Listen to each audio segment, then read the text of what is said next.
আবু জেহেল একদিন হাতের মধ্যে ছোট ছোট পাথরের কঙ্কর এরকম মুঠের মধ্যে কইরা আয়েশা বলতেছে, মুহাম্মদ তুমি যদি বলতে পারো আমার হাতের মুঠির মধ্যে কি আছে তাইলে আমি তোমার উপর ঈমান আনবো।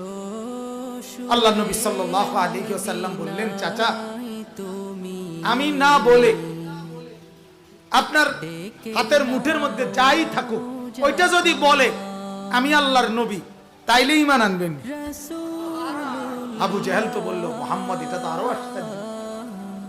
আল্লাহর নবী সাল্লাল্লাহু আলাইহি ওয়াসাল্লাম বললেন, হাতের মুঠিতে তুমি যাই থাকো তুমি বলো মান আনা, বলো তুমি আমি কে।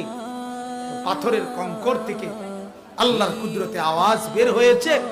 পাথরের কঙ্কর বলছে, আশহাদু আন্নাকা মুহাম্মাদুর রাসূলুল্লাহ, আমি সাক্ষ্য দিচ্ছি আপনি মুহাম্মদ, আপনি আল্লাহর রাসূল।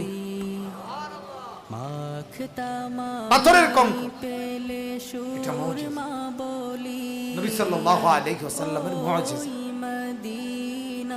আবু জেহেল একদিন আল্লাহর নবীকে বলছে, মুহাম্মদ আকাশের ওই চাঁদ সেটাকে যদি তুমি দুই টুকরা করে দিতে পারো তাইলে আমি তোমার উপরে ঈমান আনবো।